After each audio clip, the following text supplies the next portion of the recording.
Hi, Valentina. Hi. So, Valentina wants, first of all, I am Francois from Pageant Night Philippines, and welcome to my channel. Thank you. Valentina, welcome to the Philippines, of Thank course. you. How does it feel like, visiting the Philippines for the first time? It's definitely a dream come true.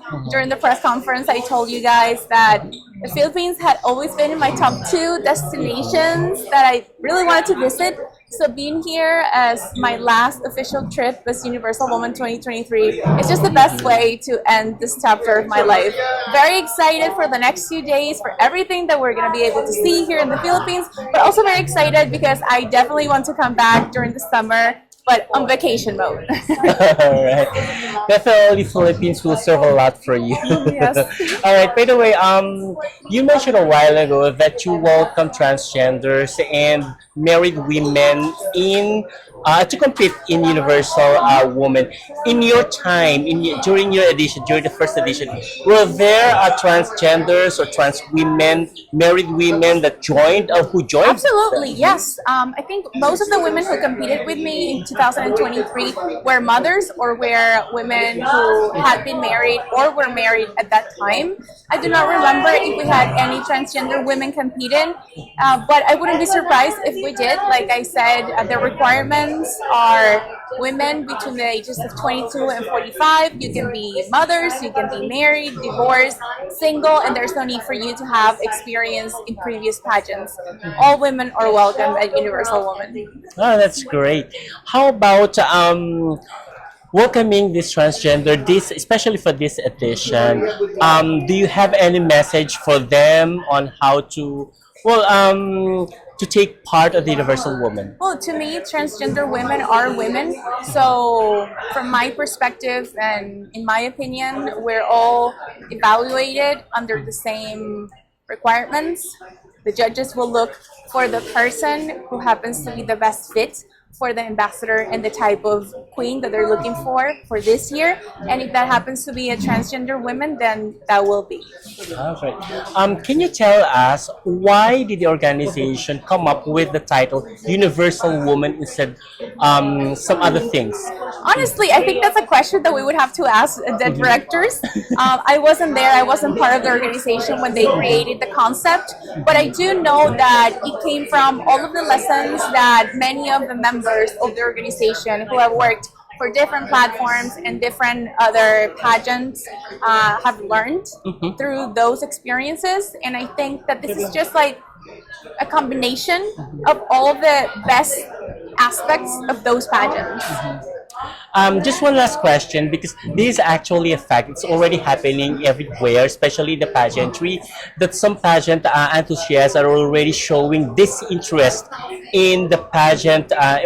In general, in the pageantry, due to what's basically happening and all that. In your opinion, how can you tell us, or what? How can you tell us to watch out for the Universal Woman? I think when you talk about the disinterest that might exist in some countries regarding pageantry, I think every pageant and every platform has a different audience, and wanting to appeal to every single person who follows pageants is just not realistic. I think that every platform has a target audience. We are very sure of who we have as an audience. Like we said during the press conference, we are looking to give all women the opportunity to live dreams that maybe they felt they didn't have time to do when they were younger because they got married, because they had kids, because they just were afraid to give themselves the opportunity to do so. And so this is the chance that they get. This is a second chance to live those dreams and to show the world who you truly are. Thank you so Thank much, you. Valentina. And yeah, Can you give us a glimpse of the activities of the Yes, Universal so Women I cannot give you pageant? too much because obviously we need to have a few surprises left for the actual week of the competition. But March 14th is the day all the candidates arrive and will begin the official activities as the second edition of Universal Woman. We're gonna be in Siem Reap for 3 days. Then we are traveling to one of the islands in Cambodia for some activities that we have over there. one of those being the traditional costume show.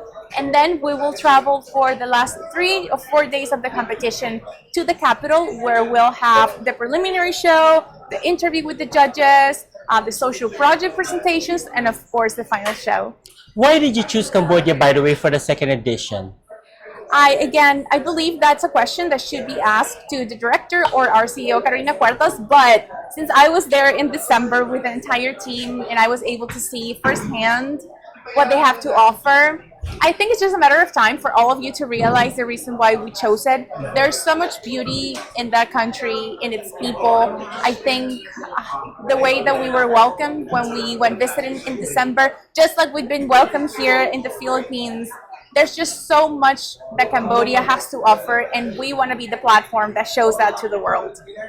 Valentina, what's your message or your tips or advice for the candidates for this year's Universal? Oh my goodness, to enjoy it. I know it sounds cliche, but I've been doing pageants for a long time. Like I said, I started when I was 15 years old, and in many opportunities, I put so much pressure on myself that it took the enjoyment out of the experience, because you're trying to reach a level of perfection that truly does not exist. And when I decided to compete at Universal Woman, I decided that since it was my last pageant, I was going to do it in a way that I would enjoy 100%, in a way that felt true to myself, in a way that I could actually show and share with the world who Valentina is. And I think that when you do things like that from the heart, from love, from the passion that you feel for those things, the results actually reflect all of that work. And so my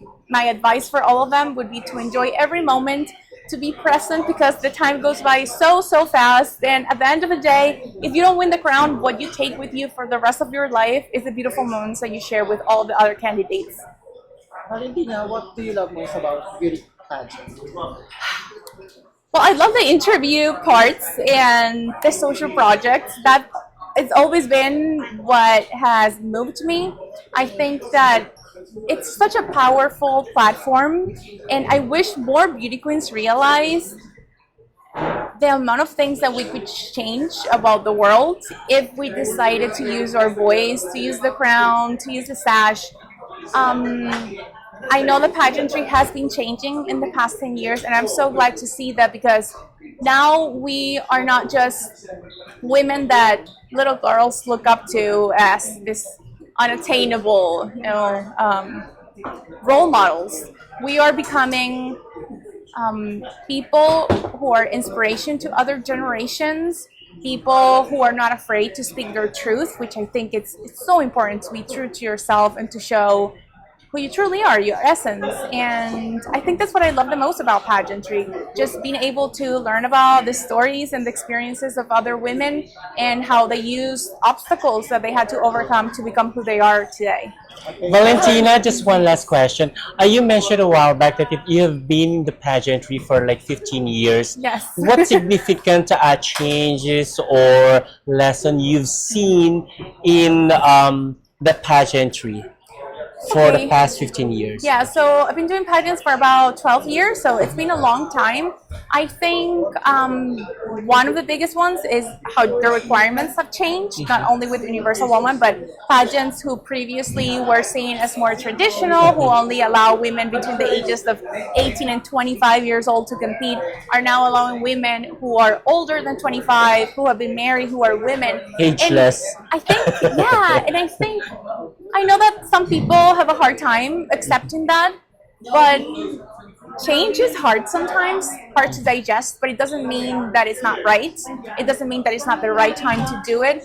I think that all of the things that have changed in the past 5 years have made pageantry a better way for women to find power within themselves. So it has become a celebration of what it means to be women. Last one. What's next after the